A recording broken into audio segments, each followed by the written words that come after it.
Hey, hi, hello, my friends. It's Christy with 4 a.m. Junk Journals. Today is not Wednesday. It's Thursday, but we are here to do On the Case 2023. And we are going to jump right into week 12. You, my friends, are invited to solve a murder. We are on the case of who killed Mrs. Worthington, and we are quickly closing in on some solution or resolution to this crime.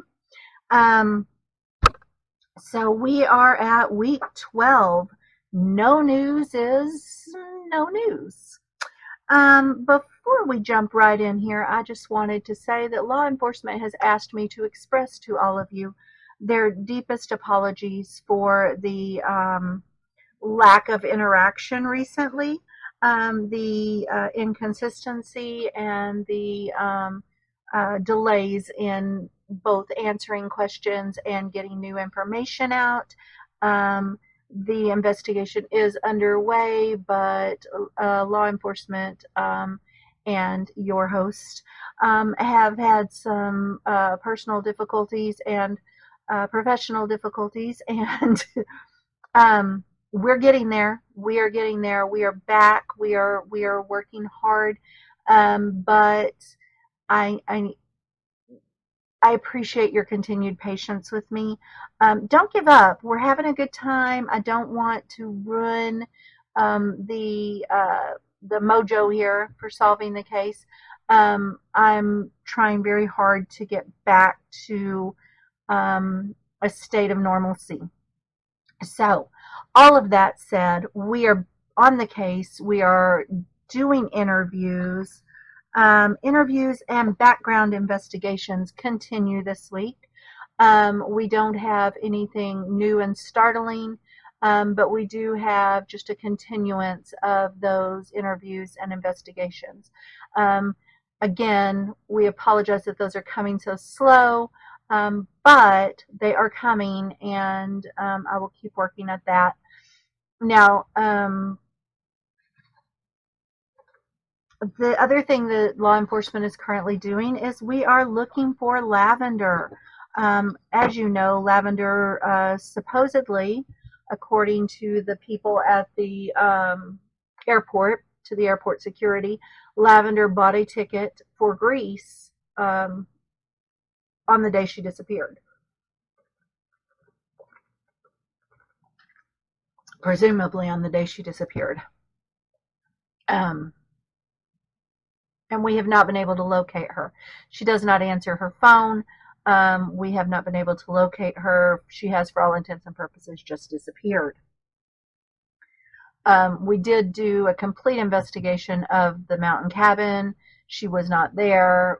They dragged the lake there. She was not in the lake.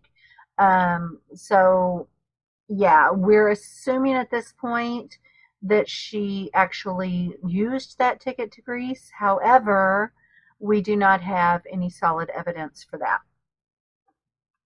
Law enforcement is also looking for the cook of the house, Estelle Stone. Estelle has also disappeared. If you recall, Estelle was refusing to talk with law enforcement. She was kind of stonewalling the investigation, not giving answers. And then she and some of her belongings simply vanished. Our assumption at this point, I think, is, or at least my assumption at this point, is that she has run off somewhere to avoid answering questions. It does put a great deal of suspicion on her. And so we are currently looking for Estelle, but we don't have much to go on. All we know at this point is that she supposedly has a daughter who lives overseas.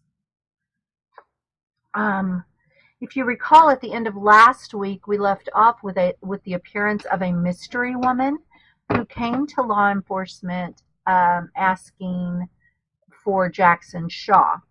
Now, Jackson is becoming an interesting character in this whole thing because he kind of appeared, had a contract, said he was hired by Mrs. Worthington to look into the twins, find out where they were, that sort of thing.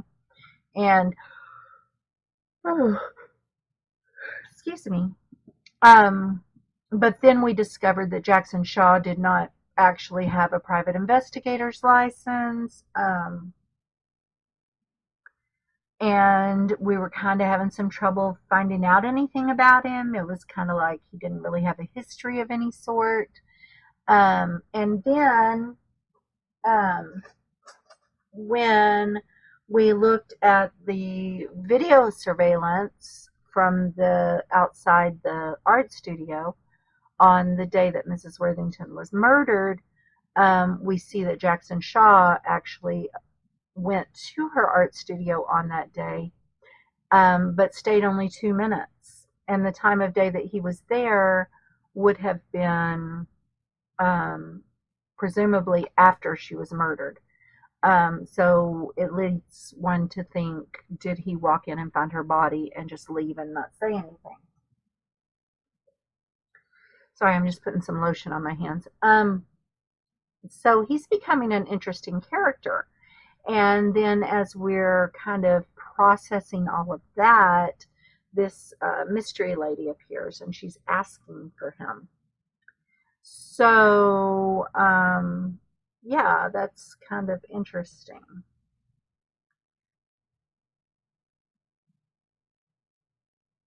Okay, sorry about that.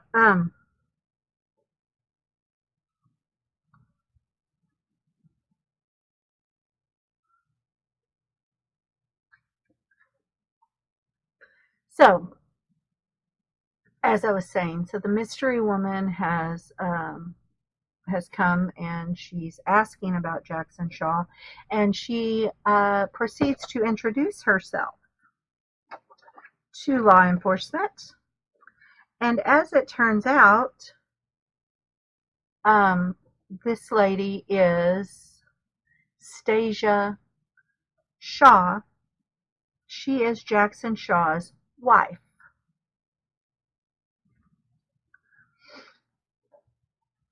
Um,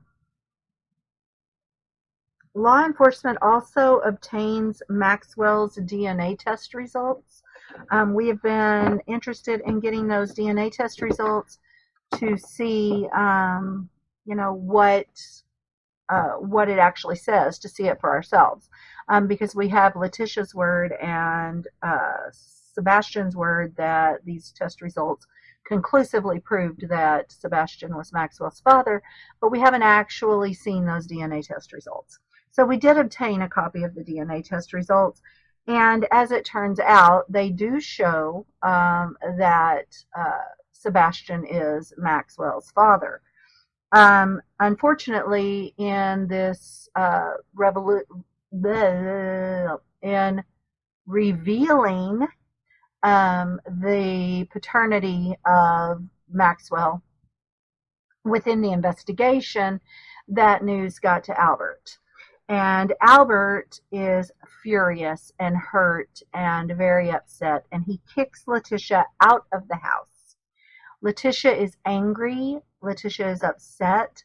Letitia is looking for revenge. And Sebastian and his reputation and possibly his freedom are now in jeopardy. All right, we're going to leave it there for today. Be sure and drop your questions in the comments, and I'm going to be getting to them much more quickly. I am also still working on those interviews and all of those things that I mentioned previously that I'm working on. Law enforcement is hard at work getting that information for you. I am hard at work processing that information and putting it up on the Facebook page and on the YouTube channel. So yeah, the detectives currently on the case are Briana Jenkins, Jennifer Rowe, Sharon Oja, Karyn Mill, Kim Riggs, Erica Meares, Brittany Linger, Hunny Price, Kathy Orlando from Dreamcraft Journals, Kathi Sowerbrower, Melanie Tash, The Passionate Sticker Hall, and Sassy Turtle Plans. It is time, guys. It's time to fill your casebook up. Fill that casebook. Have some fun. Make some art. Let's become the world's greatest junk journal detectives.